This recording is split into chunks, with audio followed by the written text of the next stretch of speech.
You leave the conversation and your hands are shaking. You don't know why. They didn't yell. They didn't hit you. They didn't even use an insult you could clearly identify, but you feel drained, hollowed out, like something vital was stolen from you while you were busy trying to be polite. You replay the words in your head. I was just joking. You're too sensitive. I'm only saying this because I worry about you. It feels like love. It feels like concern. But it tastes like poison. We have all met them. The co-worker who smiles while sabotaging your project.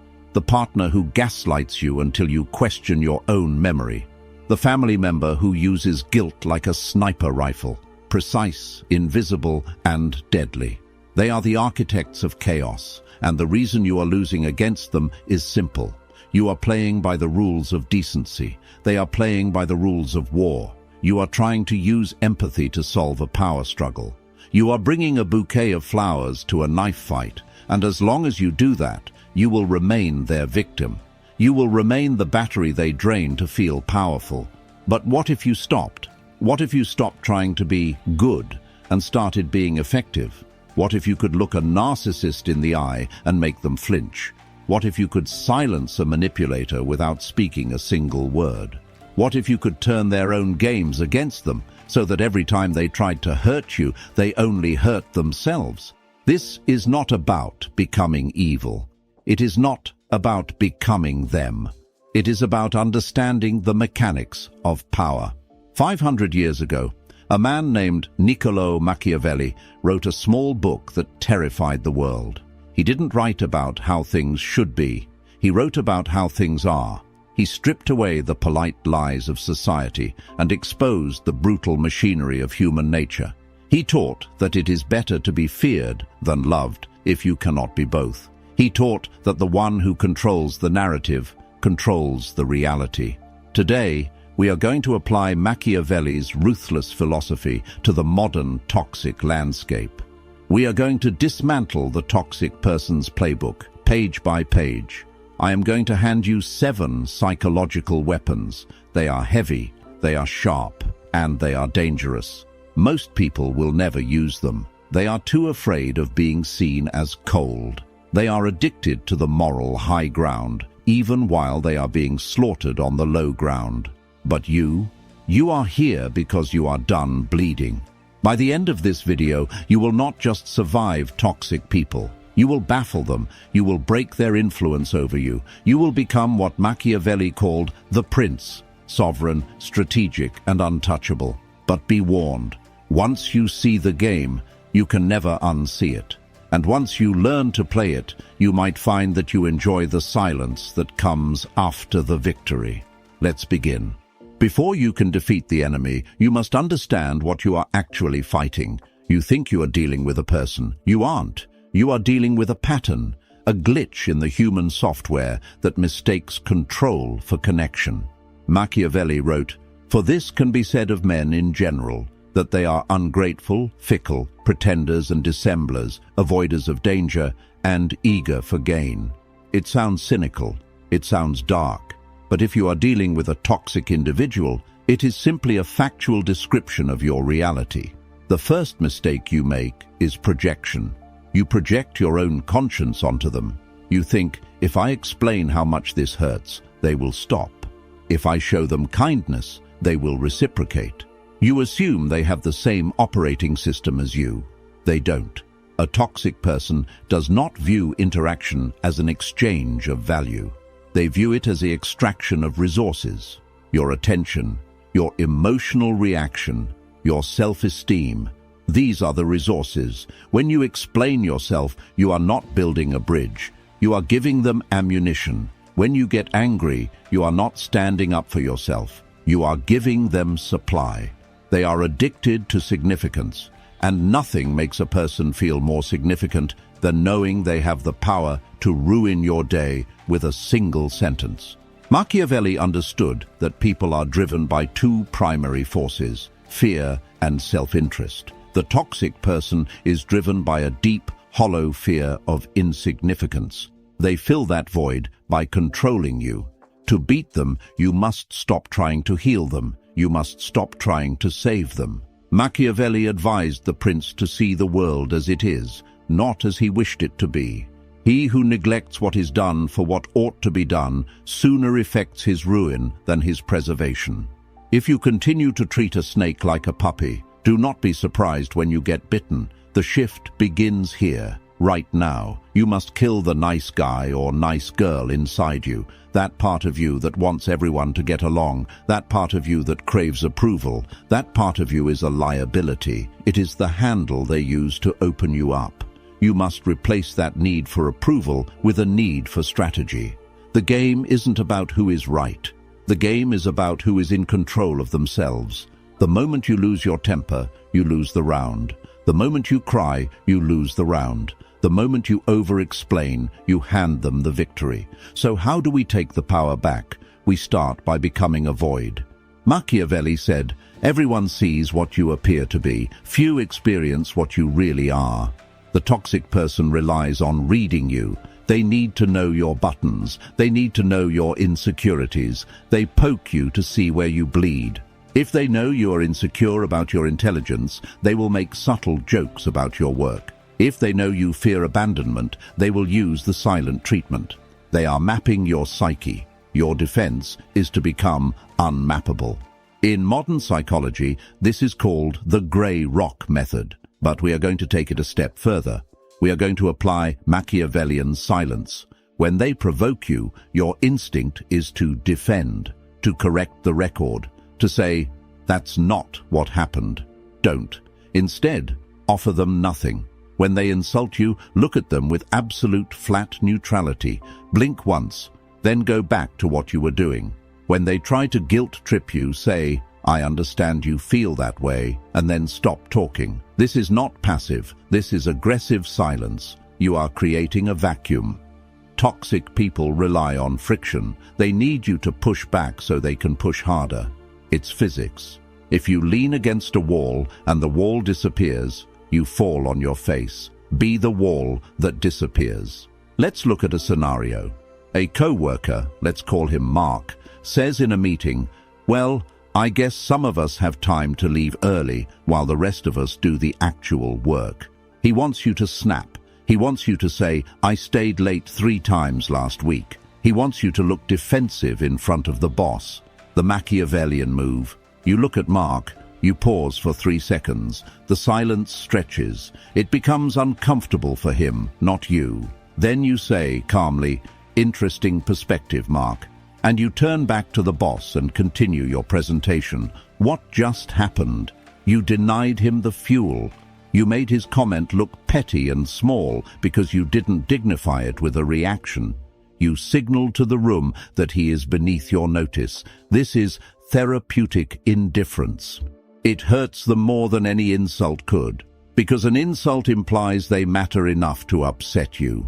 Indifference implies they don't exist. Machiavelli taught that if you cannot destroy an enemy, you should not annoy them. Petty arguments are annoyances. Indifference is destruction. It requires discipline. It requires you to swallow your ego in the moment so you can win the war in the long run. You must become a mirror that reflects nothing but their own behavior back at them.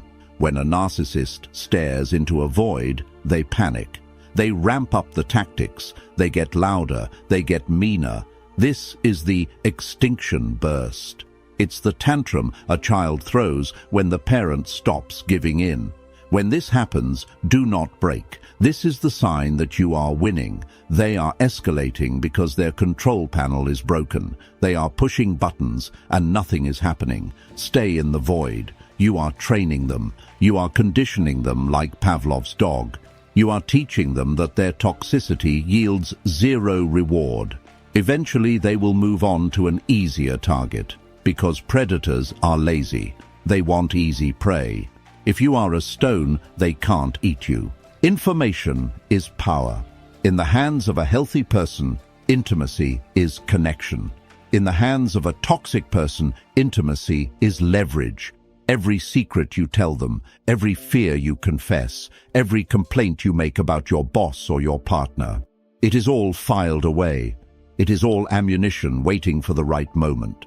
Machiavelli advised the prince to keep his own counsel. A wise prince should never let his thoughts be known. You must learn the art of strategic ambiguity. Stop broadcasting your life. In the age of social media, we are trained to overshare. We post our wins, our losses, our mental health struggles.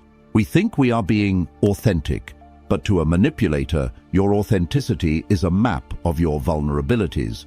If you post that you are feeling lonely, the love bomber knows exactly when to strike. If you tell your toxic mother that you are struggling with money, she knows exactly how to buy your compliance. You must become a fog. When they ask, "How are you?" do not give them the real answer. Give them the standard answer. "I'm good, busy, you know how it is." Be polite, be pleasant, but be vague. This drives the control freak insane. They cannot control what they do not know. If you are planning to leave a toxic job, tell no one. If you are starting a side business, tell no one. If you are having relationship trouble, do not tell the toxic friend who claims to be a good listener. Machiavelli said, "He who desires to deceive will always find someone who will allow himself to be deceived." Toxic people are professional data miners. They mine you for information to twist later. "I thought you said you hated that restaurant," they'll say 6 months later, just to make you look inconsistent in front of a group. "I thought you said you were broke," they'll say, when you buy yourself a new pair of shoes just to induce guilt. If you give them nothing, they have nothing to twist. This is difficult. It feels like you are being secretive. You are. But secrecy is a form of armor. In the animal kingdom, camouflage is not cowardice.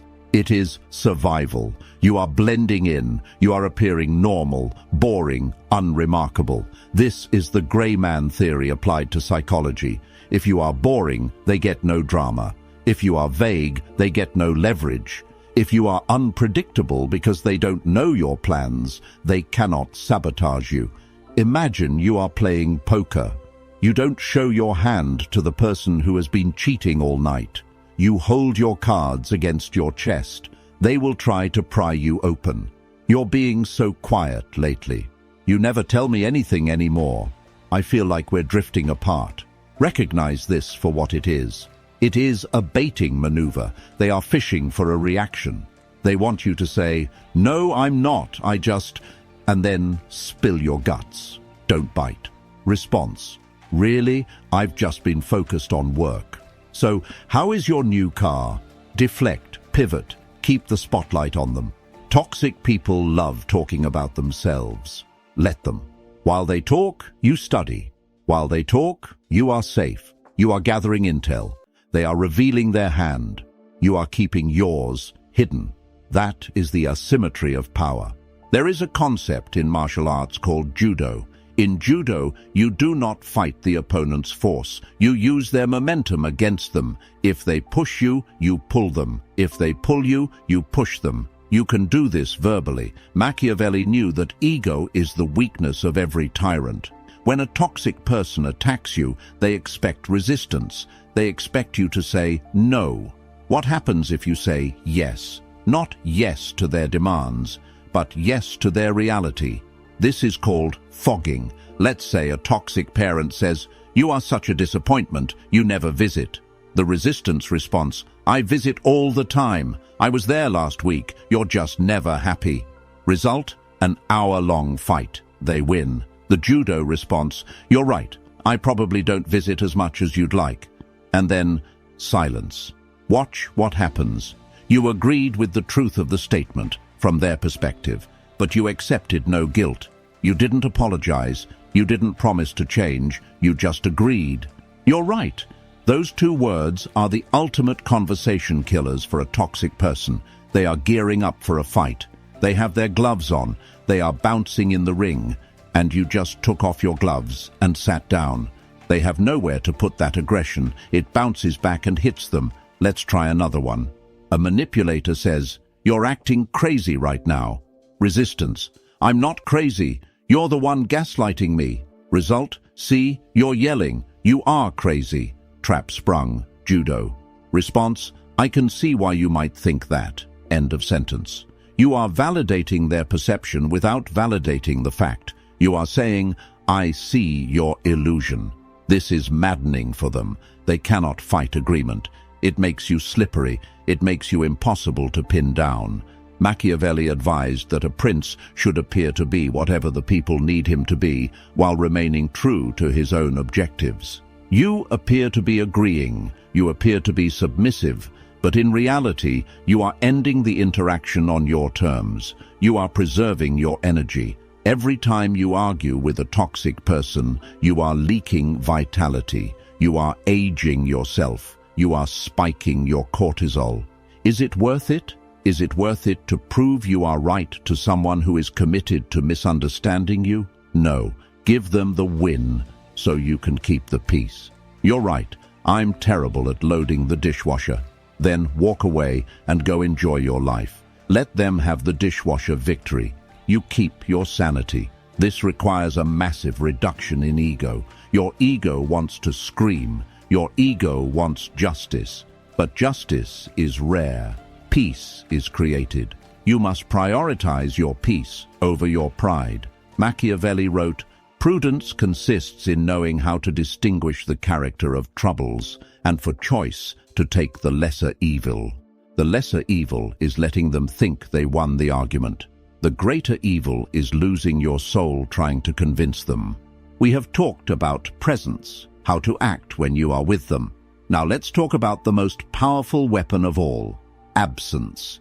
Machiavelli said, "Absence diminishes mediocre passions and increases great ones." In the context of toxicity, absence is your shield and your sword. Supply and demand. If you are always available, you are cheap. If you are always there to be the punching bag, they will punch. You must create scarcity. This is not just about no contact. Sometimes you can't go no contact. Maybe it's a boss, maybe it's a co-parent, but you can go low contact. You can go emotional absence. Stop answering the phone on the first ring. Stop replying to texts immediately. Stop attending every family gathering out of obligation. When you withdraw your presence, you disrupt their pattern. They are used to you being a fixture in their reality. When the fixture moves, they get disoriented. "Where have you been?" they will demand. "Why are you ignoring me?" Response: "I've just been incredibly busy. How are you?"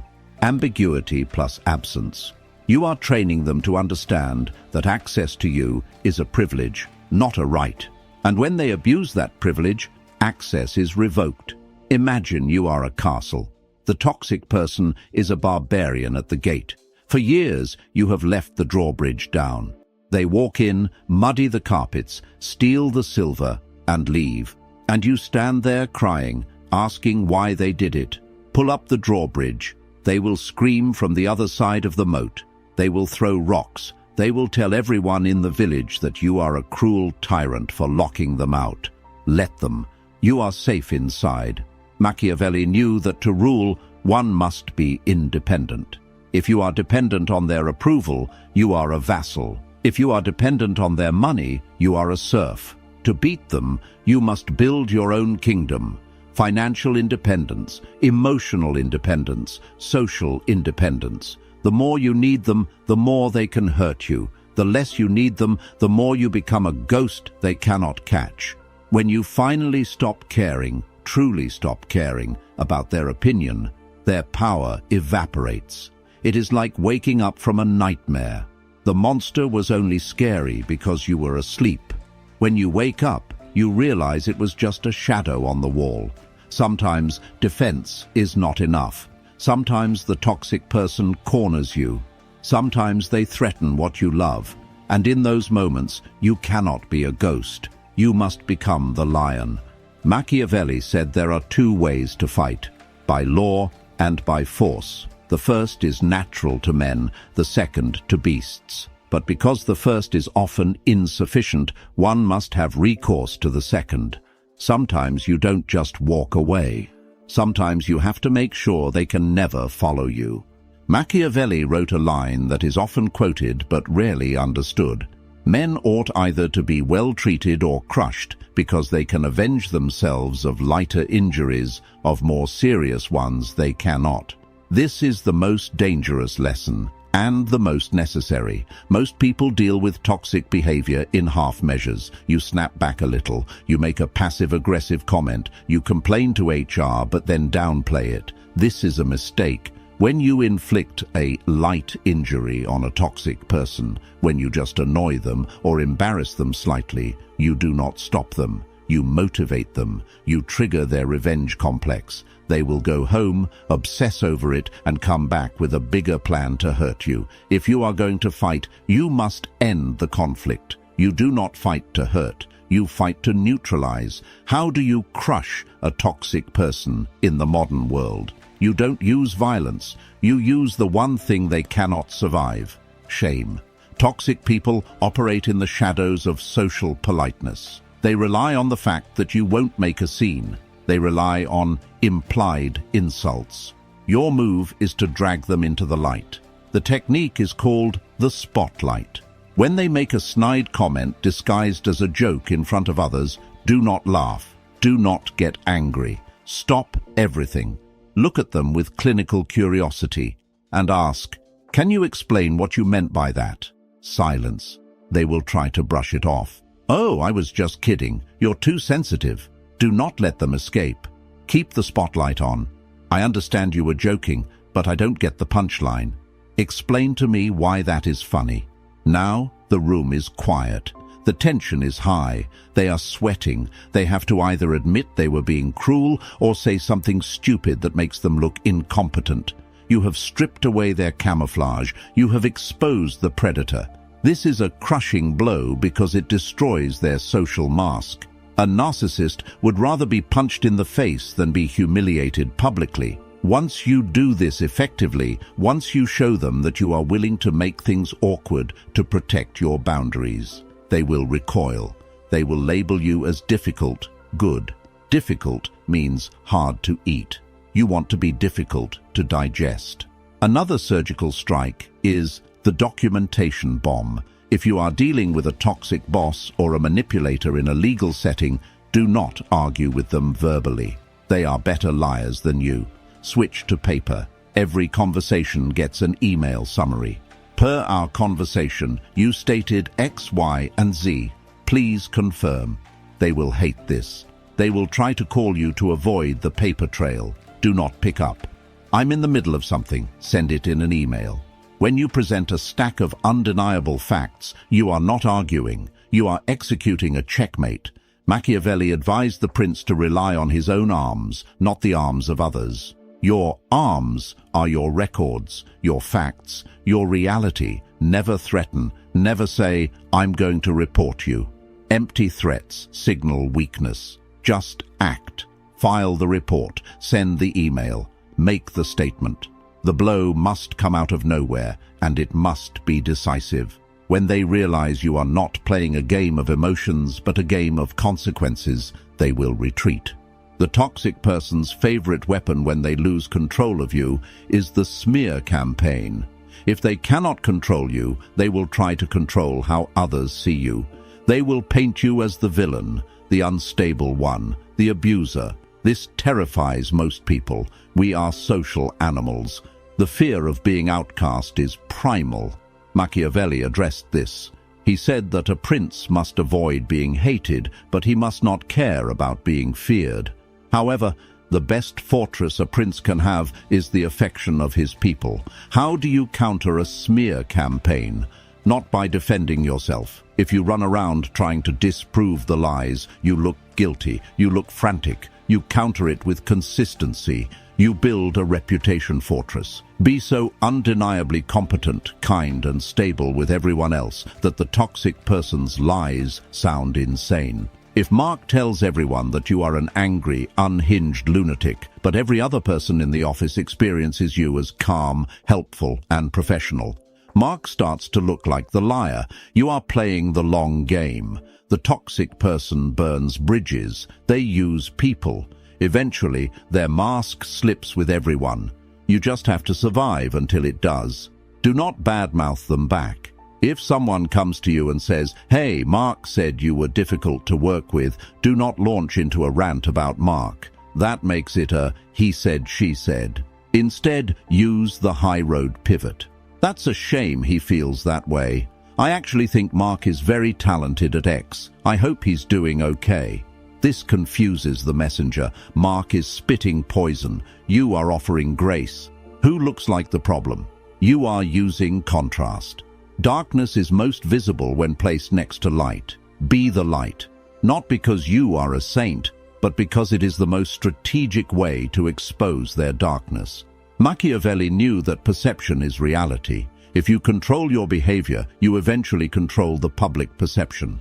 Let the toxic person dig their own grave with their mouth. You just hand them the shovel by staying silent. It takes time. It takes patience. But the truth has a way of rising, not because the universe is fair, it isn't, but because toxic people are addicted to chaos. Eventually, they will chaos themselves into a corner. You just have to be standing far enough away to not get hit by the debris. There comes a point where the only winning move is not to play. Machiavelli wrote about war, but he also wrote about conserving resources. There is no glory in fighting a battle that yields no profit. If a person drains your energy, stifles your growth, and brings you only misery, there is no strategy that will fix them. You cannot strategize a cancer into a healthy organ. You must cut it out, but you must do it correctly. Most people leave messily. They have a big blowout fight. They break up and get back together 5 times. They leave the door cracked open just in case. This is not leaving. This is pausing the torture. The Machiavellian exit is total. It is cold, it is final, and it is silent. You do not announce your departure. You do not write a long letter explaining your feelings. They don't care about your feelings. They only care that they are losing a possession. You simply cease to exist in their world. Block the number, block the social media, route the emails to trash, change the locks. When you disappear without a word, you rob them of their closure. Toxic people need the last word. They need to feel like they won the breakup, or that they are the victim of your cruelty. Silence gives them neither. It leaves them with a question mark that will haunt them for years. Why did they leave? Did they ever care? What are they doing now? And while they are haunted, you are building. The best revenge is not revenge. Revenge proves you are still thinking about them. The best revenge is apathy and ascension.